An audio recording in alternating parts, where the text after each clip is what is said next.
باللہ من الشیطان الرجیم بسم اللہ الرحمن الرحیم۔ سورۃ القدر مکیۃ وہی 5 آیات۔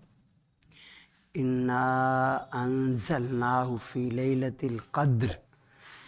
وما ادراک ما لیلۃ القدر لیلۃ القدر خیر من الف شہر تنزل الملائکۃ والروح فیہا بإذن ربہم من کل امر سلام ہی حتی مطلع الفجر۔ یہ سورۃ القدر مکہ مکرمہ میں نازل ہوئی، اس میں 5 آیت ہیں اور سورتوں کی ترتیب میں آیت نمبر 97 مکہ مکرمہ میں نازل ہوئی۔ اس میں اس سے پہلی سورہ علق ہے، اس سے پہلے سورج جو ہے سورہ علق جو ہیں اس کی 5 آیتیں سب سے پہلے نازل ہوئی۔ آپ صلی اللہ علیہ وسلم جو قرآن پاک پھر جو ترتیب ہے، آپ صلی اللہ علیہ وسلم نے فرمایا کہ پہلے یہ رکھو، سورہ فاتحہ کا رکھو، پھر سورہ بقرہ کا رکھو، تو یہ ترتیب آپ صلی اللہ علیہ وسلم نے۔ انا انزلناہ، یہاں اللہ شاہ نے فرمایا کہ یقیناً ہم نے ہی نازل کیا ہے اس کو، نام نہیں لیا اس کو۔ اس سے پہلی صورت میں قرآن نازل ہوئی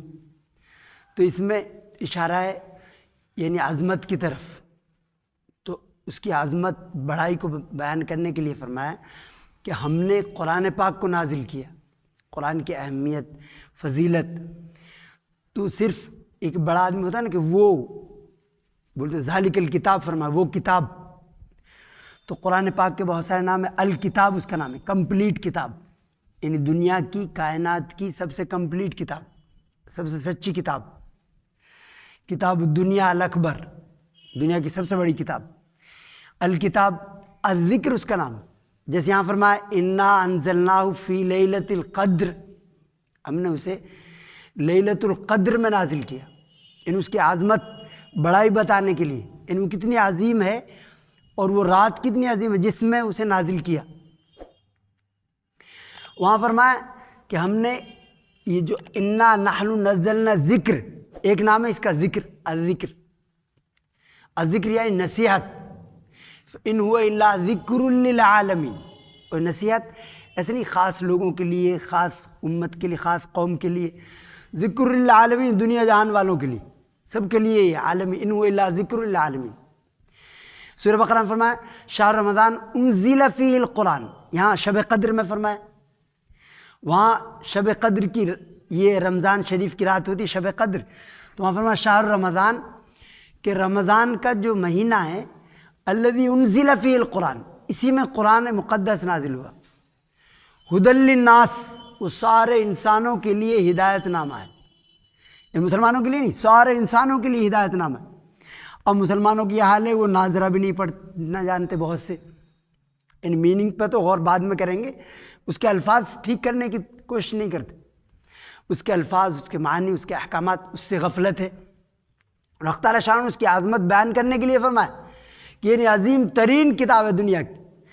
انا انزلناہ، ہم نے اسے نازل کیا،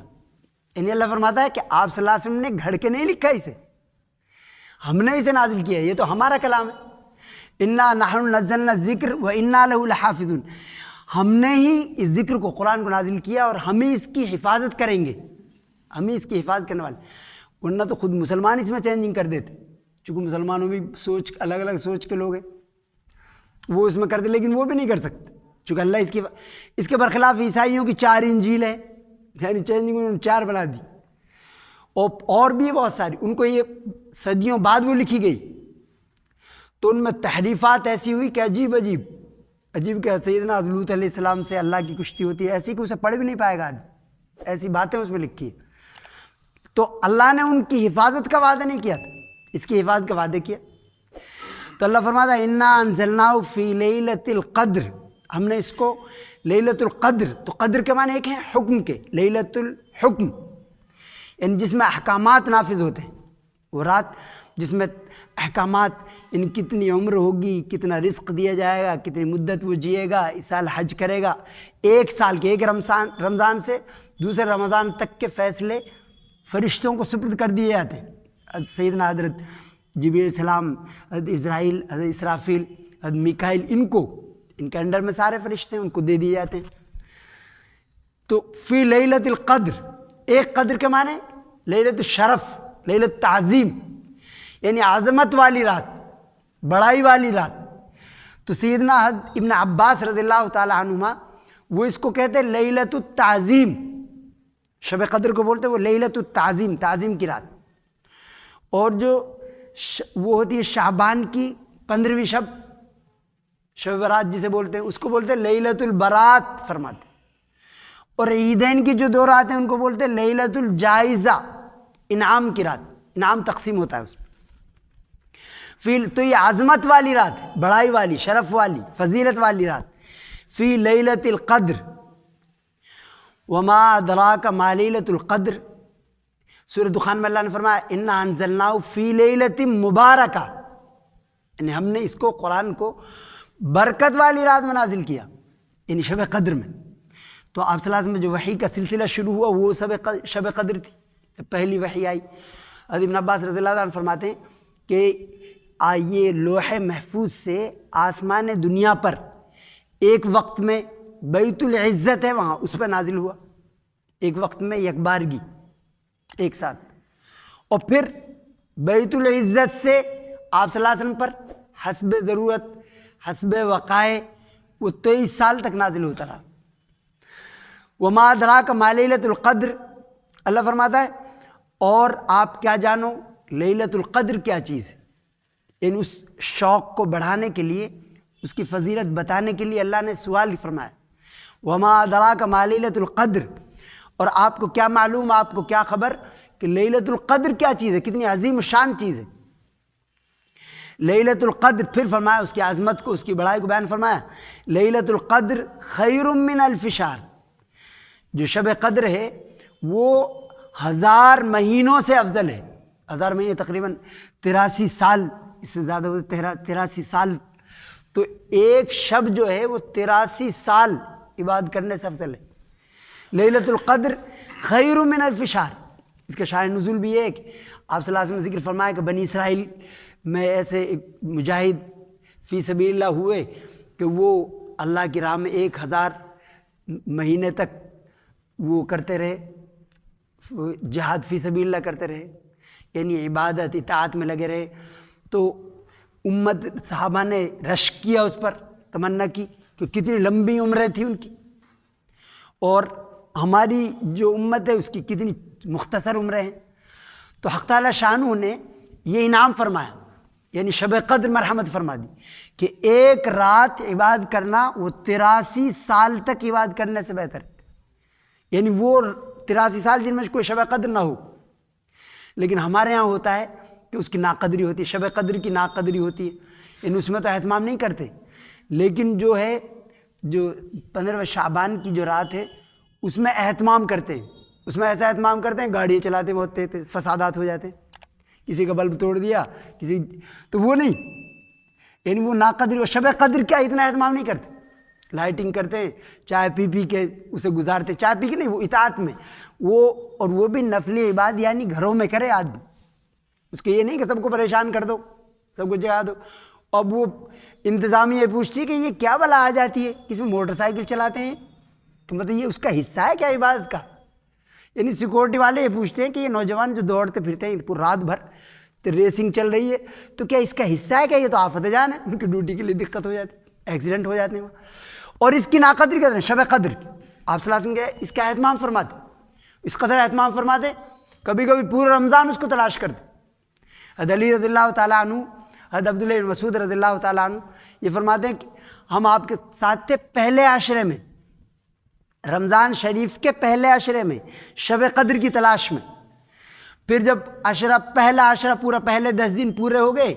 تو جبریل علیہ السلام تشریف لائے اور فرمایا الذی تطلب امامک، جس کی آپ کو تلاش ہے وہ آگے آئے گی۔ تو آپ نے فرمایا سب ساتھیوں سے کہ ایسا ہے کہ ہم بیچ کے عشرے میں بھی شب قدر کو تلاش کریں گے۔ پھر بیچ کے عشرے میں بھی آپ نے تلاش کیا۔ پھر سیدنا جبریل علیہ السلام تشریف لائے، پھر فرمایا الذی تطلب امامک، یعنی جس کی آپ تلاش میں ہیں وہ اور آگے ہے۔ پھر آپ نے فرمایا اخیر عشرے میں اسے تلاش کیا، یعنی پورا رمضان اسے تلاش کیا۔ اتنا اہتمام فرماتے، اپنی بیویوں سے نہیں ملتے تھے آپ صلی اللہ علیہ وسلم، حالانکہ جنگ میں بھی آپ صلی اللہ علیہ وسلم اپنی بیویوں کو لے جاتے تھے ساتھ، لیکن اس موسم میں بیویوں سے نہیں ملتے اور ان کو بھی جگاتے، ان کو بھی اور وہ جو شعبان کی رات ہے اس میں جگاتے نہیں آپ صلی اللہ علیہ وسلم، جگائے نہیں، کسی اتنا اہتمام نہیں کیا کہ جگایا ہو چلو جگو سب، اس میں نہیں جگائے۔ یہ سیدہ عائشہ فرماتی ہیں، ترمذی کی ایک روایت ہے کہ آپ صلی اللہ علیہ وسلم چپکے سے گئے قبرستان میں، یعنی مجھے بھی پتہ نہیں چلا، پھر ان کو یہ اندیشہ ہوا کہ آپ کہاں تشریف لے گئے رات میں،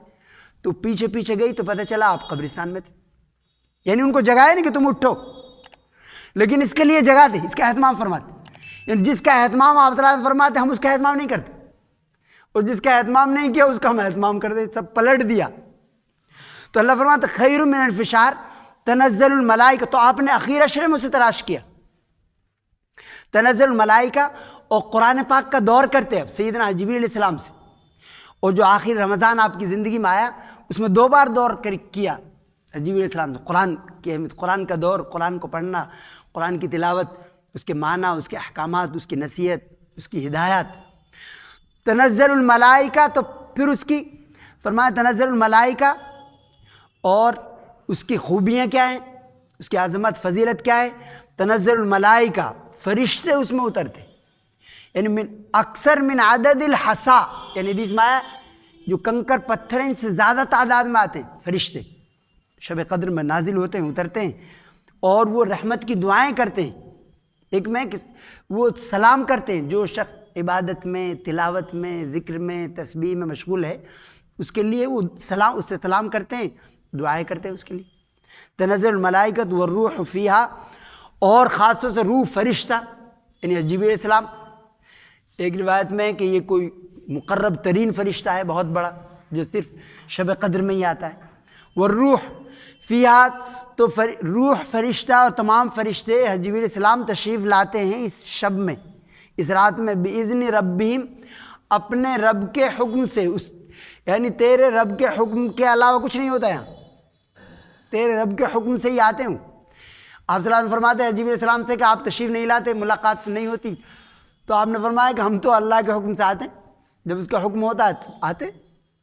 تو بِإِذْنِ رَبِّهِمْ، اپنے رب کے حکم سے، من کل امر، ہر حکم کو لے کر آتے ہیں، یعنی تقدیر ازلی میں جو فیصلے ہوئے ہیں ان کے سارے کاغذات سپرد کر دیے جاتے ہیں فرشتوں کو، طے کر دیے فرشتوں کو دے دیے جاتے ہیں، من کل امر۔ ایک جگہ فرمایا فیہا یفرق من کل امر حکیم، ہر حکیمانہ فیصلہ کیا جاتا ہے، یعنی اللہ کے تمام فیصلے حکیمانہ ہی ہوتے ہیں۔ فعل الحکیم لا یخلو عن الحکمہ، یعنی حکیم کا کام حکمت سے خالی نہیں ہوتا، تو ہر حکیمانہ فیصلہ اس میں کیا جاتا ہے۔ بِإِذْنِ رَبِّهِمْ مِنْ كُلِّ أَمْرٍ، سلام یہ حتیٰ مطلع الفجر، اور یہ جو شب ہے یہ فجر تک اپنی خیرات، برکات، اپنی رحمتوں کے ساتھ اسی طرح رہتی ہے، اس میں دعائیں قبول ہوتی ہیں، حق تعالی شانہ دعائیں قبول فرماتا ہے، فرشتوں کا نزول ہوتا ہے۔ تو اس کی تعین لیکن نہیں فرمائی، تعین اس لیے کہ اگر تعین ہو جاتی تو آدمی کر کے بیٹھ جاتا، پھر وہ کہ بھئی کام تو ہو گیا، ہمارا رزلٹ آ گیا، اس لیے اس کی تعین نہیں فرمایا۔ اور ایک وجہ حدیث میں یہ آئی ہے کہ آپ صلی اللہ علیہ وسلم اس رات یعنی ایک رمضان شریف میں تشریف لائے اور آپ یہ خبر دینے کے لیے آئے کہ شب قدر کس رات میں ہوگی تعین کے ساتھ، تو دیکھا کہ 2 لوگ لڑ رہے تھے آپس میں، تو آپ صلی اللہ علیہ وسلم فرمایا فرفعت، یعنی جھگڑا جو ہے اس کی وجہ سے علم نافع رخصت ہو جاتا ہے، آپس کے جو جھگڑے ہیں اس سے کتنا بڑا نقصان ہوتا ہے، یعنی علم نافع جو ہے اس کی تعین اٹھا لی فرفیت۔ آپ فرمایا فتلاح فلان و فلان، فلاں اور فلاں جھگڑ رہے تھے، نام نہیں لیا، نام لے کے چونکہ تو غیبت ہو جاتی، برائی نام نہیں لیتے اس لیے کسی کا، تو آپ نے فرمایا فلاں اور فلاں جھگڑ رہے تھے فرفیات، تو وہ اٹھا لی گئی۔ تو جھگڑے سے سب سے بڑا نقصان ہے، جھگڑے کی وجہ سے حکومتیں ختم ہو گئی، چونکہ ان میں ہماری حکومتیں یہاں سے ختم ہوئی کہ ان میں مخبر تھے، کمانڈر چیف دوسرے کا آدمی تھا، تو اس سے سارے نقصانات ہیں، اس سے آدمی ذلت اٹھاتا ہے اور ناقدری ہوتی ہے، آپس ایسا ہوا 2 میں جھگڑا ہوا، بینک میں پیسہ تھا بھائی بھائیوں میں، تو ایک مر گیا، وہ بینک کے پاس ہی رہا، انہوں نے پیا کھایا اسے برباد کر دیا، ان کو نہیں ملا، تو اس سے نقصان۔ تو یہ علم نافع جو تھا شب قدر کا اٹھ گیا۔ پھر آپ نے فرمایا کہ ممکن ہے اس میں خیر ہو، تو اس میں کچھ شیعہ حضرات یہ فرماتے ہیں کہ وہ ختم ہو گئی، اب یعنی اٹھ گئی، اب نہیں آتی وہ،